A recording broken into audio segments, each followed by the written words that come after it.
Hi, good day. This is Roma S. Abin, and let's get the ball rolling for the English immersive environment just right after this intro.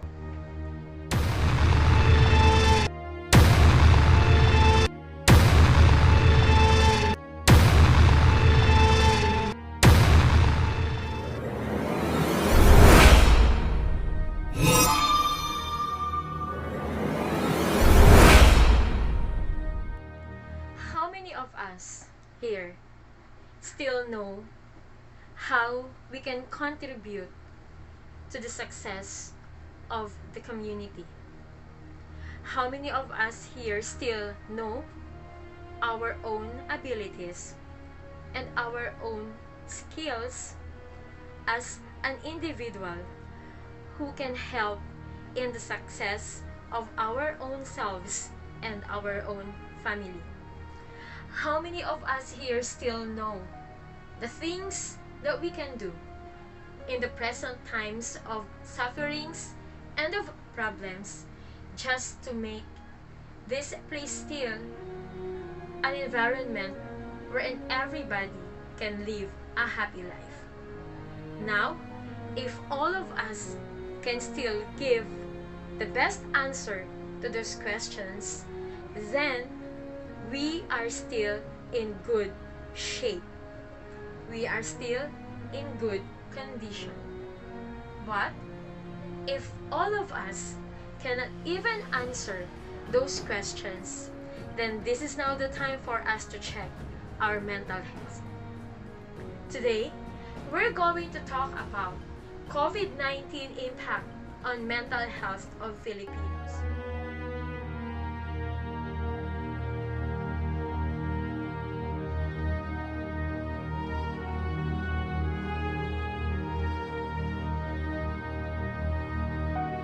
COVID-19 is a serious problem that our country is still facing right now. And it's been a year since we felt the angst of this pandemic. It's been a year since we felt how it feels like to be confined in the four corners of our house doing our jobs. Well, it's been a year though, but the feelings still new to me, and I don't know, can also be true to you. Well, COVID-19 brought a lot of changes and problems that we Filipinos all experienced at the same time and at the same moment of our lives. This pandemic brought us many realizations as well. And when I've read the article written by Malindug Uy, I would agree that COVID-19 is not solely a problem of the government, but also a problem of us, Filipinos. Of course, I would agree that we should help in combating this pandemic.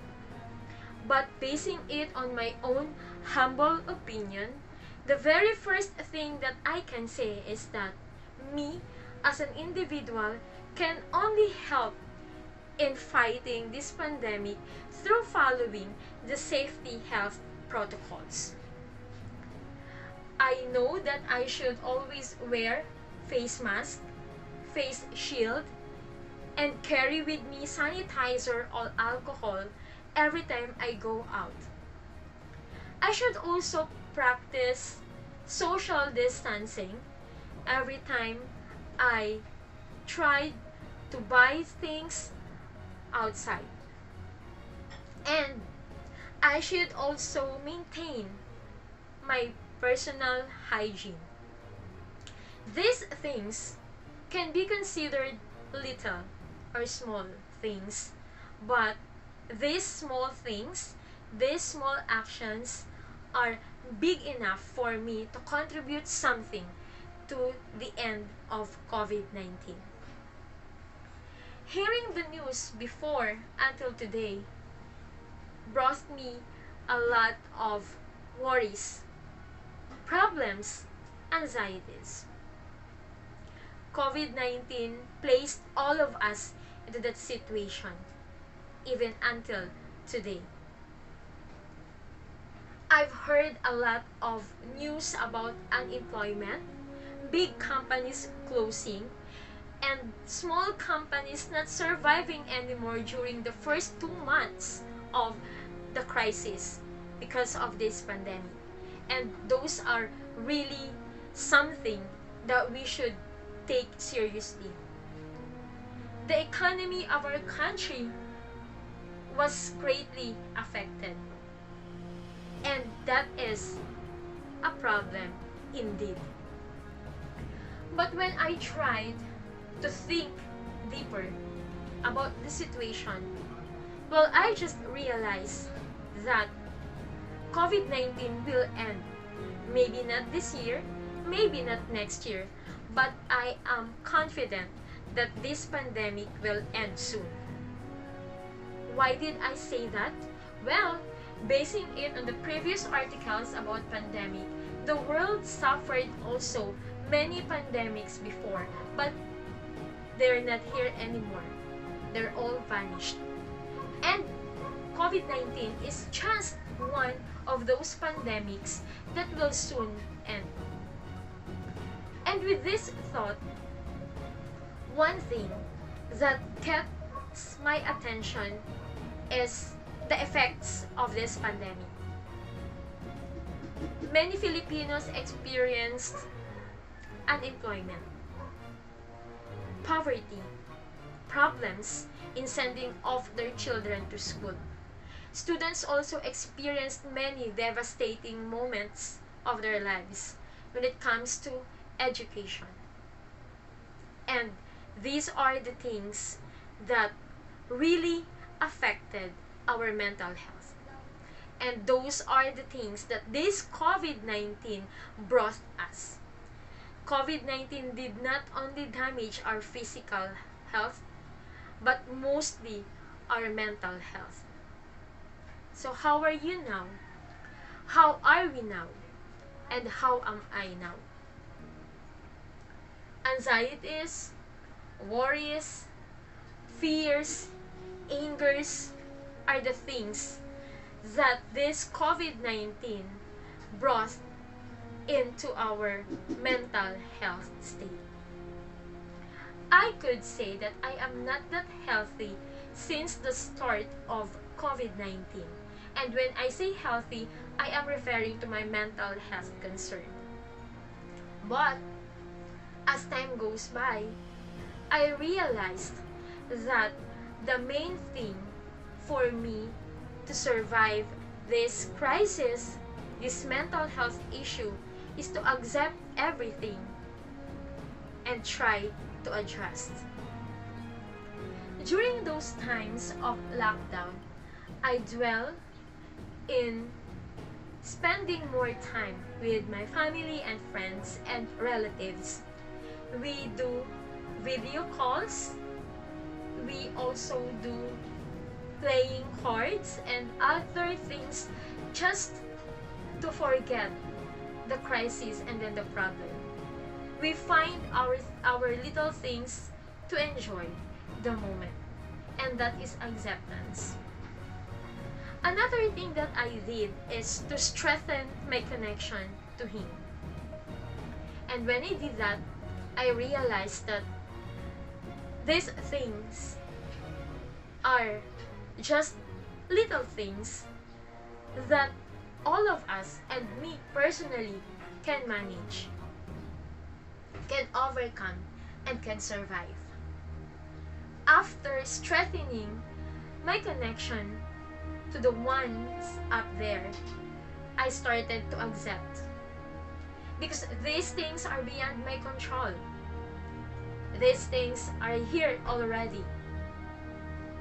And I just need to adjust. And I need to accept. And after the acceptance, that's the time for me to do things about this crisis. That is now the time for me to act, to be reactive, proactive at all times. COVID-19 brought great damage to our mental health. And this is the hardest thing to handle. This is the hardest thing to overcome. This might end soon, but the things that we felt, the thoughts that we thought will end, but maybe not that easy. Well, COVID-19 brought huge impact on our mental health concern. The anxieties, the fears, the angers, problems are the things that really hard to handle. And with these things, let me just share with you how did I cope up with this kind of mental health issues. I tried to seek his help, and I tried to accept and live with it.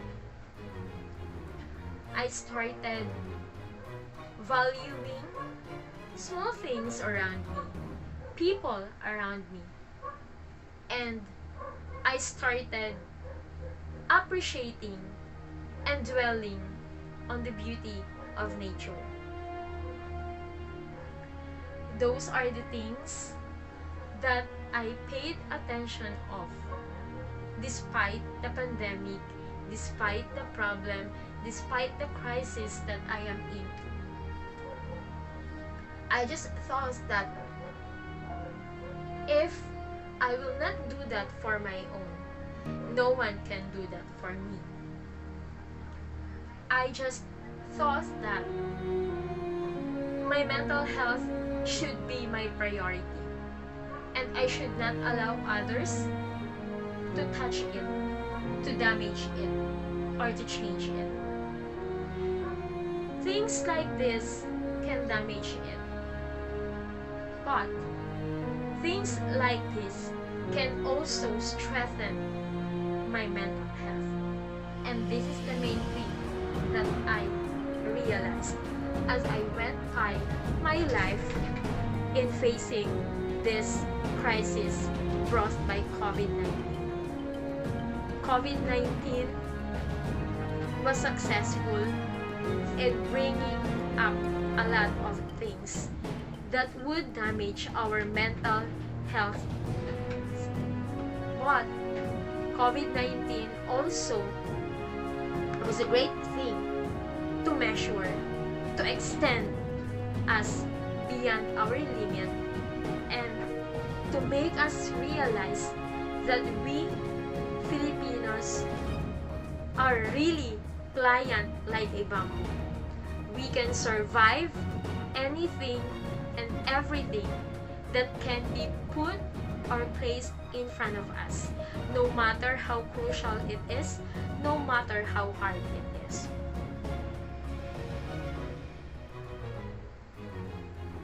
I hope that we should help one another. I hope that every one of us will realize that this thing that happened to us is a call time for us to practice bayanihan. Bayanihan by means of trying to ask others how are they, trying to make them feel that we are here no matter what. Let us practice hospitality by trying to extend our hand to those people whom we love and whom we do not love that much. This is now the time for us to stop putting walls between us and between others. This is now the time for us to think that we should watch our own mental health, and we should help others to watch out also their mental health. This is now the time for us to be the strength of those who are weak. And if we are weak, this is now also the time for us to hang on, to trust those who are stronger than us. This is also the time for us to fight COVID-19 as one. This is also the time for us to make others realize that if we can do this, they can do this also. This is also the time for us to value small things in our lives. And this is also the great time for us to explore the world, the nature, because in those places we can find inner peace. Let me just remind you of the lines that I really love, of all the lines that I've read from all the poems that I've met. Let me just read with you the 4 lines from my favorite poem. It matters not how straight the gate, how charged with punishments the scroll. I am the master of my fate. I am the captain of my soul. And with this, let us all think that we are the sole person who can manage and who can handle our mental health. And we are the only person whom we can watch out our mental health. And we should not forget that others are there, willing to help, willing to listen, willing to be with us at all times. It's just a matter of it's just a matter of asking. And I don't want you to be hesitant in talking to your relatives, to your family, because that's a great way to fight the impact of this COVID-19 to our mental health. And we should not allow this COVID-19 to do that at all times in our lives.